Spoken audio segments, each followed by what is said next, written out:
लड़कों ने उसे बहुत ज़्यादा पैसे दिए और एक रात के लिए अपने होटल ले गए। जब चारों लड़कों ने उसके जिस्म से अपनी हवस पूरी कर ली तो उनका पांचवा दोस्त भी आ गया, मगर वह जैसे ही कमरे में अंदर आया तो उसकी चीख निकल गई, क्योंकि हालात इंसान को वह सब करने पर मजबूर कर देते हैं जिसके बारे में उसने कभी सोचा भी नहीं होता। या यूँ कहें कि कभी कभी ज़रूरत से ज़्यादा ख्वाहिशें भी इंसान को ख़त्म कर देती हैं, और वो भी ना कभी पूरी होने वाली ख्वाहिशों के सफ़र पर निकल पड़ी थी। वो रात 12 बजे से उस छोटे से कमरे में बिस्तर पर पड़ी हुई थी और एक के बाद एक 2 लड़कों ने उसे नोच डाला था। दर्द अपनी इंतहा पर था, लेकिन ये सब कुछ उसने अपनी मर्जी से अपनाया था। ना ही उसे अपने कपड़ों का होश था और ना ही जिस्म में उठने वाली दर्द भरी लहर का।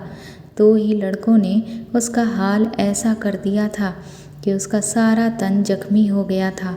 ये सोचकर ही उसकी आत्मा कांप रही थी कि अभी और भी 2 लड़के उसके साथ अपनी हवस पूरी करने आने वाले हैं और उसे पूरी खुशी से उन्हें वक्त देना है। उसने कभी सोचा भी नहीं था कि उसकी ज़िंदगी की कोई रात ऐसी भी होगी। ये सब वो एक भारी कीमत के लिए कर रही थी, इसीलिए पीछे हटने का कोई सवाल ही नहीं था। उसकी जिम्मेदारियां और उसके घर वालों की ख्वाहिशें उसे उस रास्ते पर ले आई थीं जहां उसने एक ही रात में 4 लड़कों के साथ रात गुजारने की हामी भर ली थी। आम हालत में तो किसी लड़की के लिए ऐसा सोचना भी मुमकिन नहीं, लेकिन वो जिस जगह खड़ी थी वहाँ उसे ये फैसला करने में ज़्यादा वक्त नहीं लगा था।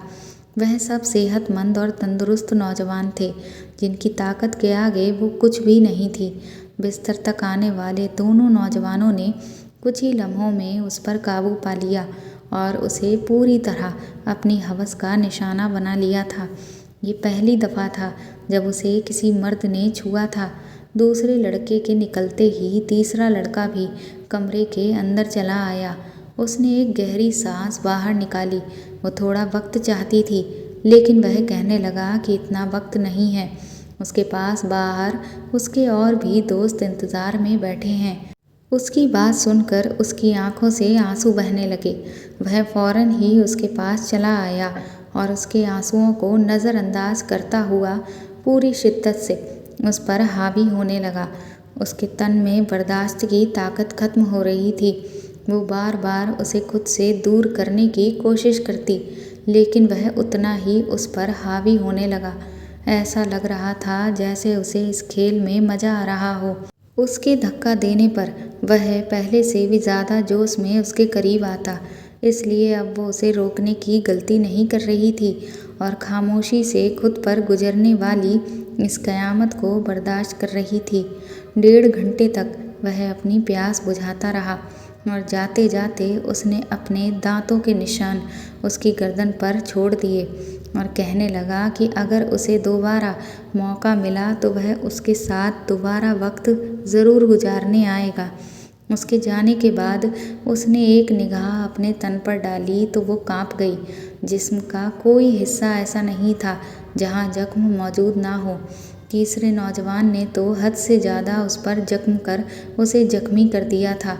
जगह जगह उसके दांतों के निशान पड़ चुके थे और फिर बचे एक लड़के ने भी 1 घंटा उसे इसी तरह अपनी हवस का निशाना बनाए रखा।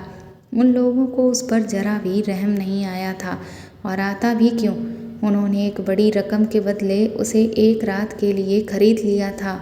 वह तो अपना अपना हिस्सा वसूल कर रहे थे और ये एक रात उसकी ज़िंदगी की सबसे मनहूस रात बन गई थी।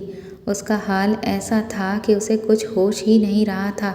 वो खुद से करवट बदलने के काबिल भी नहीं रही थी।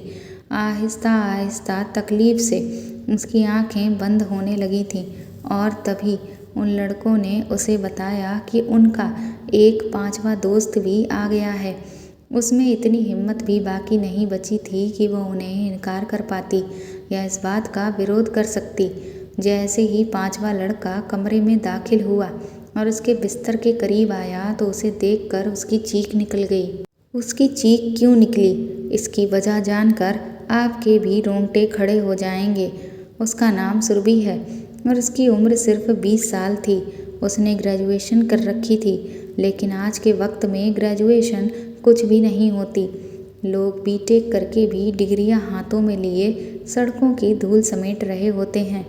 इस बात का सही तरीके से अंदाज़ा उसे उस वक्त हुआ जब वो नौकरी की तलाश के लिए निकली।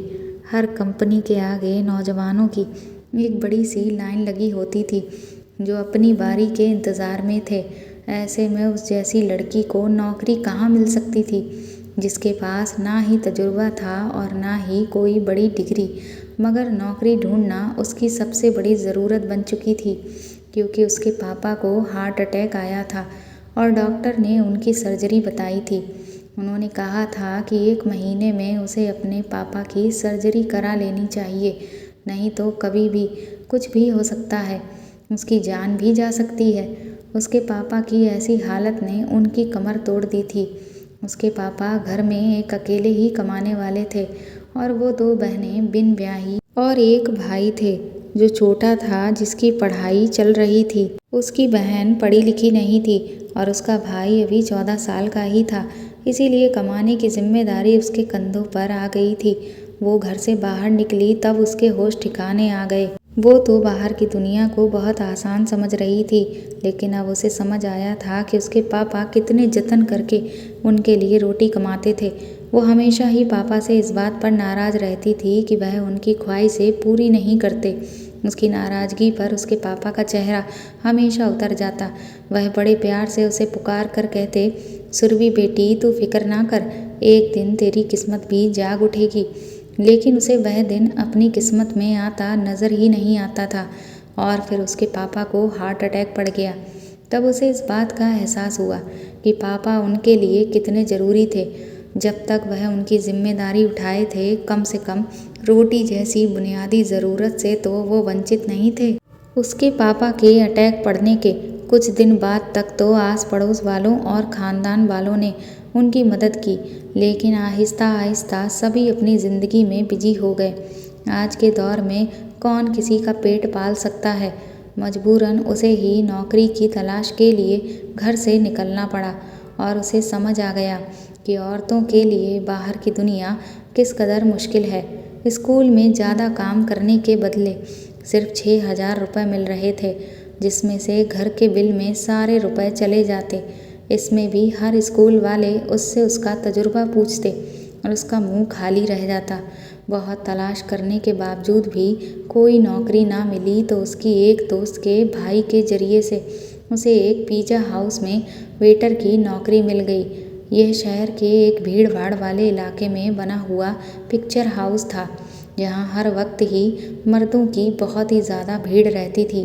रेड रंग के फिटिंग ड्रेस को उसके हवाले कर दिया गया, जिस पर पिज़्ज़ा हाउस का नाम लिखा था, और उसे अगले दिन से ही नौकरी पर बुला लिया गया। उस नौकरी के बड़े अजीब अजीब से काम थे जो उसे पूरे करने थे। उन्हें एक मॉडर्न सी लड़की वेटर के नाम पर चाहिए थी, जिसके छोटे छोटे से बाल कंधों पर फैले हुए हों और वह बहुत सारा मेकअप करके डाइनिंग हॉल में खड़ी हो। वो यूनिफॉर्म अपने बैग में डालकर वापस घर लौट आई थी। वो अभी तक फैसला नहीं कर पाई थी कि उसे ये नौकरी करनी है या नहीं, क्योंकि ये उसके लिए एक बहुत ही मुश्किल काम था। उसके पापा जब ठीक थे तो उसे कभी बिना ज़रूरत घर से निकलने की नौबत भी नहीं आई थी, और पिज़्ज़ा हाउस में तो इतने सारे मर्दों के बीच इतने तंग कपड़े पहनकर खड़े होना उसके लिए एक बहुत ही घुटन भरा काम था। मगर भूख इंसान से सब कुछ करवा ही लेती है। सुरभि वहाँ से वापस घर आई तो सुरभि की माँ दरवाजे पर ही परेशान सी खड़ी थी। उसे देखकर उनकी आंखों में आंसू आने लगे। सुरभि ने अपनी माँ से कहा कि वह दरवाजे पर क्यों चली आई, तो उसकी माँ रोते हुए कहने लगी कि बेटा, बिजली के मीटर वाले आए थे और उन्होंने उनकी बिजली काट दी है। ये बात सुनकर सुरभि का दिल धक से बैठ गया था। गर्मी ज़ोरों पर थी और ऐसे में बगैर बिजली के गुजारा करना बहुत ही मुश्किल था। लेकिन पिछले 2 महीने से वो लोग बिल नहीं चुका पाए थे और शायद इसीलिए उनकी बिजली काट दी गई थी। सुरभि की माँ के आंसुओं ने उसके लिए फैसले को बहुत आसान कर दिया था। सुरभि ने अपनी माँ को गले लगाया और उन्हें बताया कि उसे एक अच्छी जगह नौकरी मिल गई है और कल से उसे नौकरी पर जाना है।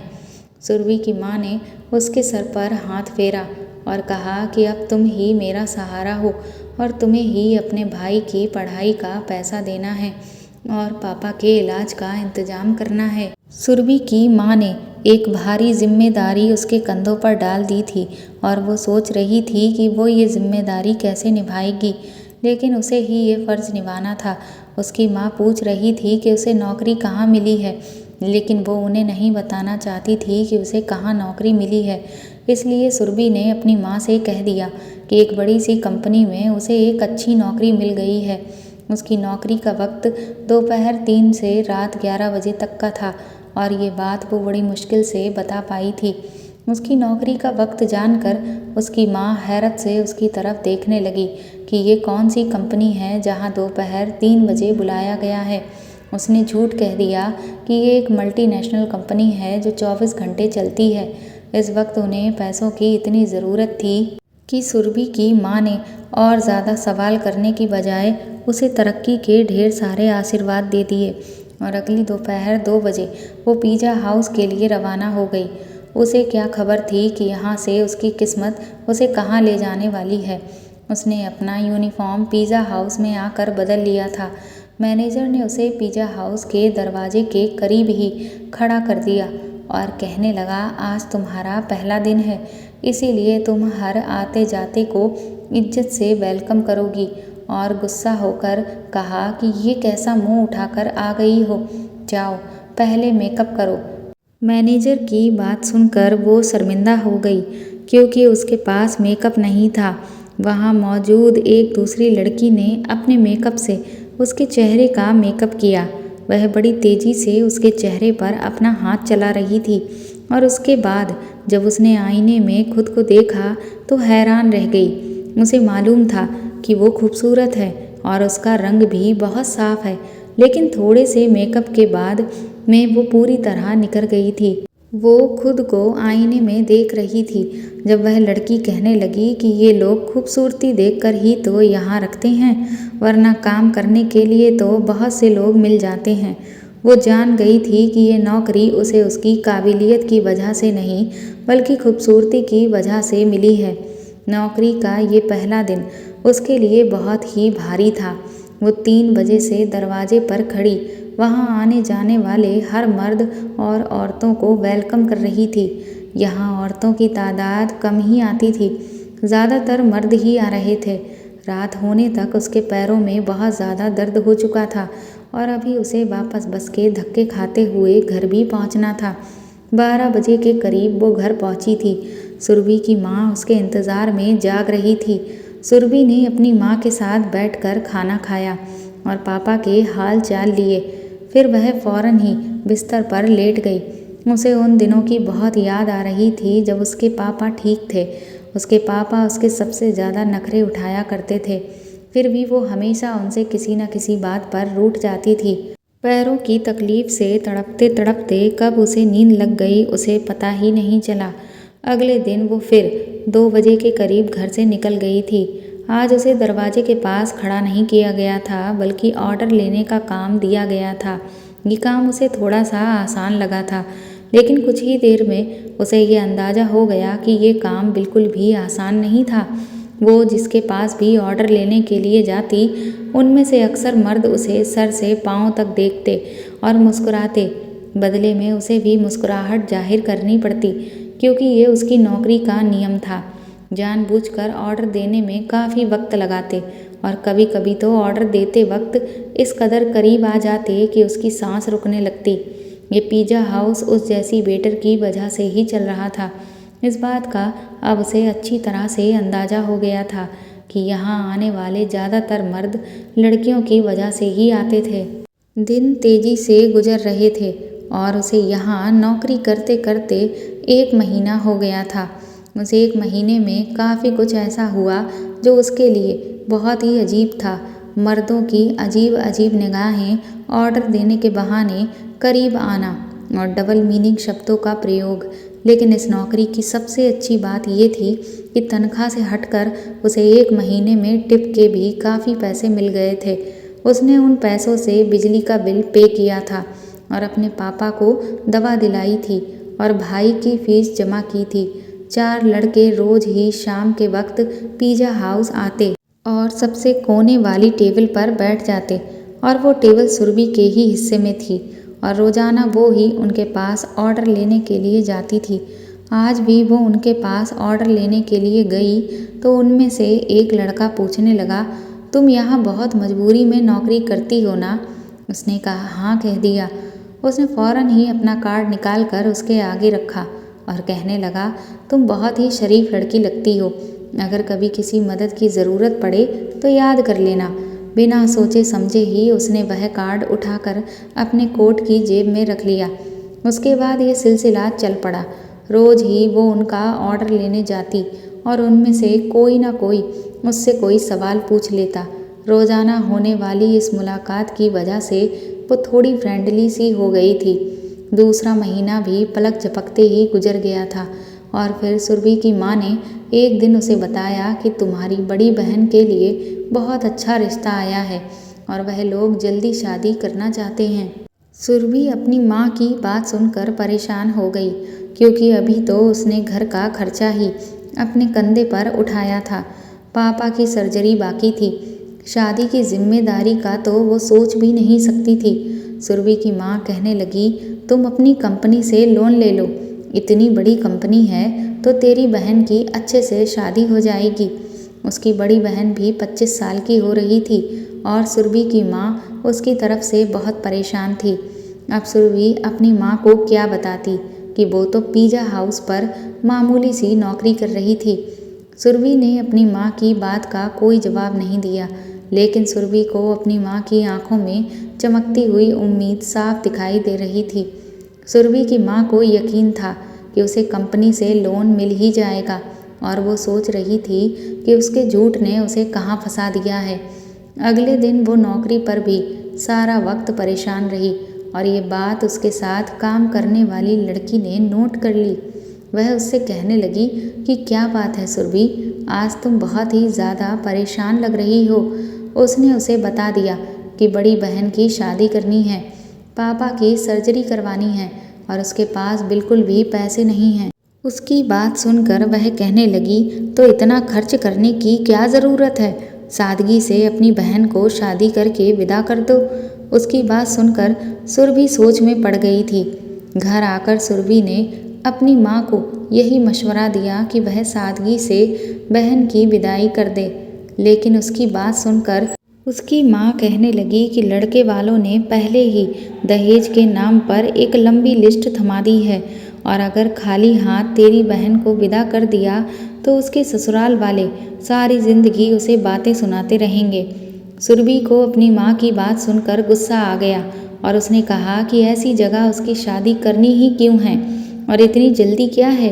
ये सुनते ही सुरभि की माँ कहने लगी कि अगर तुम्हारे पापा ठीक होते तो कैसे भी करके अपनी बेटी के लिए रकम जमा कर लेते। वो भी इस रिश्ते की सुन के खुश हैं। मैंने उनसे कह दिया था कि तुम अपनी कंपनी से लोन ले लोगी। और सुरभि की माँ की आंखों में आंसू आ गए थे और उसकी बात ने उनका दिल भी दुखा दिया था और वो ठीक ही कह रही थी। अगर उसके पापा ठीक होते तो वह किसी भी तरह पैसे जमा कर ही लेते और पापा को भी काफ़ी बुरा लगेगा अगर शादी के लिए ना हो गई और वो उनकी सेहत के साथ कोई रिस्क नहीं लेना चाहती थी। सुरभि ने अपनी माँ को गले लगा लिया और उनसे कहा कि मैं जल्द ही पैसों का इंतज़ाम कर लूँगी। वो खुद भी नहीं जानती थी कि इतने सारे पैसे उसे आखिर कहाँ से मिलेंगे। पापा का साया वाकई बच्चों के लिए बहुत बड़ा आशीर्वाद होता है। वह अपनी जान पर खेल कर भी बच्चों को ज़िंदगी के सारे सुख देते हैं और सुरभि के लिए अपने पापा की जगह लेना बहुत ही मुश्किल था। दिन यूं ही परेशानी में गुजर रहे थे। उसने पिज़्ज़ा हाउस के मैनेजर से पैसों की बात की थी, लेकिन उसकी बात सुनकर जिन नज़रों से उन्होंने उसे देखा था वो खुद ही ज़मीन में गड़ गई थी। वह लड़के अभी रोज़ाना पिज़्ज़ा हाउस में आते थे। वो उनका ऑर्डर लेने गई तो उनमें से एक कहने लगा, क्या बात है, आज तो आपका चेहरा बिल्कुल ही उतरा हुआ है उसकी बात सुनकर न जाने क्यों सुरभि की आंखों में आंसू आ गए थे। वह बार बार पूछने लगा कि वो उसे अपनी परेशानी बताए। ना चाहते हुए भी सुरभि ने उसे अपना मसला बता दिया था, क्योंकि उसे भी किसी ऐसे इंसान की तलाश थी जिसके आगे वो खुलकर अपना दर्द बयान कर सके। उसकी बात सुनकर उनके चेहरे पर मुस्कुराहट आ गई और वह कहने लगे कि इतनी छोटी सी बात के लिए आप इस कदर परेशान हैं।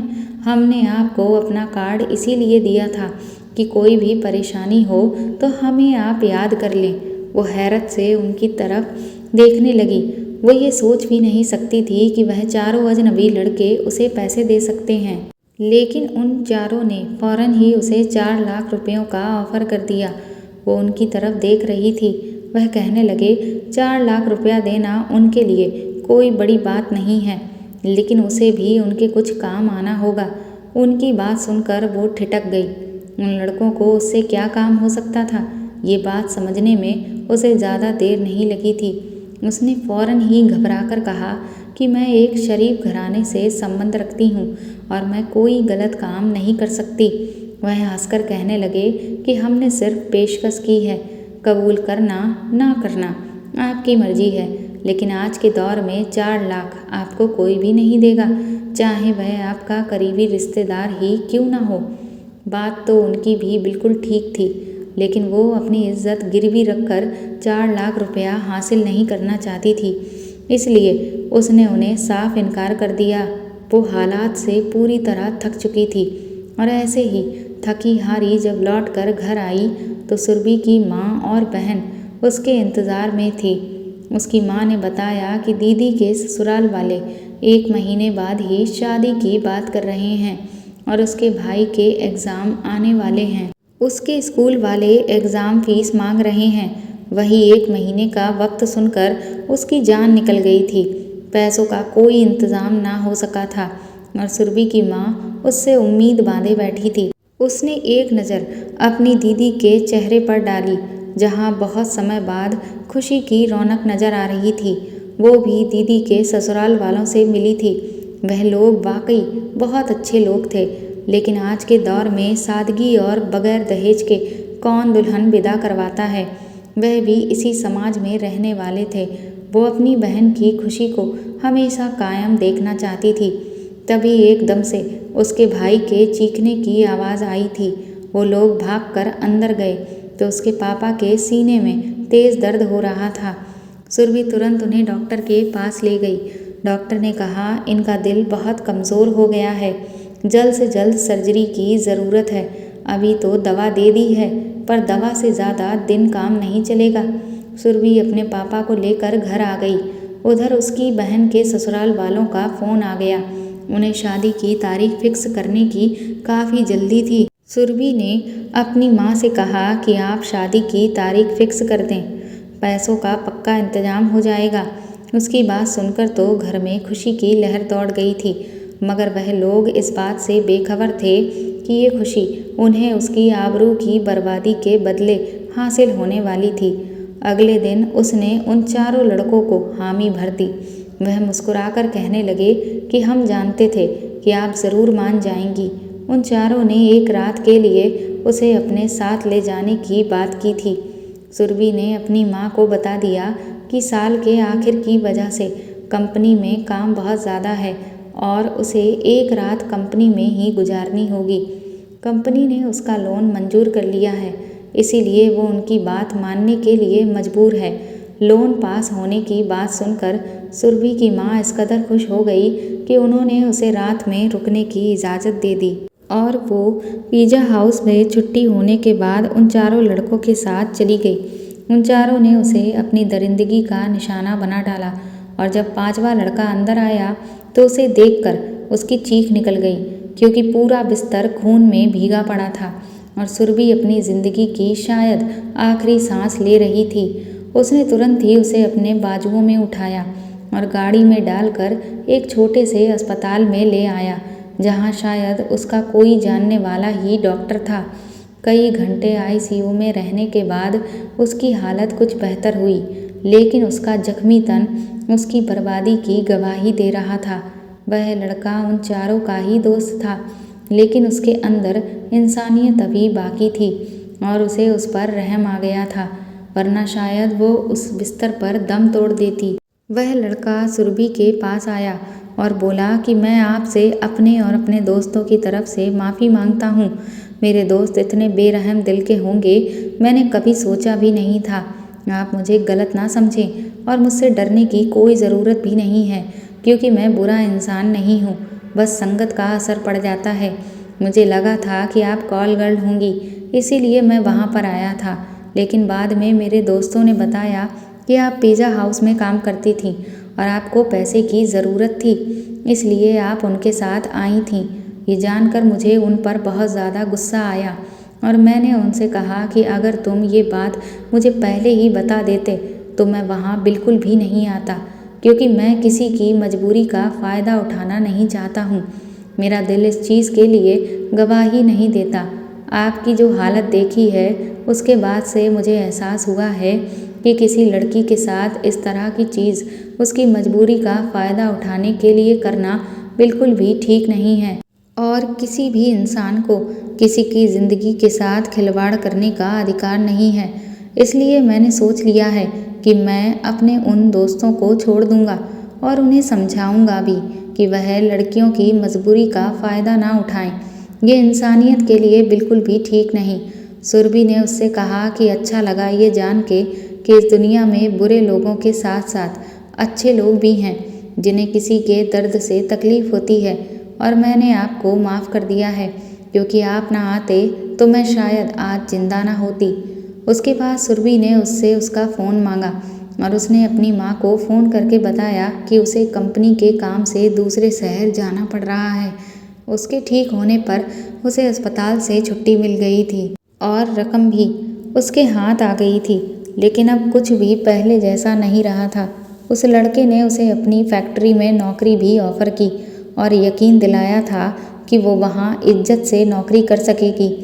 आज इस घटना को 4 महीने गुजर गए हैं। उसकी बहन की शादी हो गई और उसके पापा की सर्जरी भी उसने करवा दी थी। अब वो भी ठीक है। सुरभि उस लड़के की फैक्ट्री में नौकरी कर रही थी और आज उस लड़के का बर्थडे है और वो उसकी बर्थडे पार्टी में जाने के लिए घर से निकल गई है। बर्थडे पार्टी के बीच में उस लड़के ने सबके सामने कुछ ऐसा कहा जिससे सुरभि के पैरों तले ज़मीन निकल गई। उस लड़के ने उससे कहा कि क्या आप मुझसे शादी करेंगी? उसने कहा कि मैंने जब से आपको देखा है तब से आप मेरे दिल में बस गई हो। सुरभि भी मन ही मन उस लड़के को पसंद करने लगी थी और इन 4 महीनों में उसने ये भी देख लिया था कि वो लड़का एक नेक इंसान है और उसने अपने बुरे दोस्तों को तो तब ही छोड़ दिया था। सुरभि ने उसे हाँ कह दी। उसकी आंखों में अपने लिए प्यार देखकर उसकी आंखों में आंसू आ गए थे। उस लड़के ने सबके सामने सुरभि को अंगूठी पहना दी और सुरभि ने उसे गले से लगा लिया। दोनों के घर वालों ने मिलकर उनकी शादी तय कर दी। अगले महीने सुरभि की उस लड़के के साथ शादी है। सुरभि के भाई का भी अच्छे स्कूल में एडमिशन हो गया है और अब उसके घर में सब खुश हैं। सुरभि की ज़िंदगी भी खुशियों से भर गई है, लेकिन आज भी सुरभि को जब वो रात याद आती है तो उसकी रूह कांप जाती है। दोस्तों, सुरभि एक बात अच्छी तरह जान गई थी कि आज के इस दौर में बगैर किसी मतलब के मदद करने वाले लोगों की गिनती ना होने के बराबर है। हमेशा छोटी मोटी नौकरी करने वाली लड़कियों को इज्जत की नज़र से देखें, क्योंकि वह बहुत ही मजबूरी की हालत में अपने घरों से निकलती हैं, चाहे फिर वह तंग कपड़े पहनकर किसी पिज़्ज़ा हाउस के दरवाजे पर ही क्यों ना खड़ी हों। तो दोस्तों, आपको ये कहानी कैसी लगी कमेंट करके ज़रूर बताएं और प्लीज़ इस कहानी को ज़्यादा से ज़्यादा शेयर और लाइक करके मेरे चैनल को सपोर्ट करें। साथ ही आप चाहें तो मुझे सुपर थैंक्स भी दे सकते हैं। अगर आप चैनल पर नए हैं तो सब्सक्राइब करके बेल आइकन ज़रूर दबा दें, ताकि आगे भी मैं आपको ऐसी ही अच्छी कहानियाँ सुनाती रहूँ। Thank you.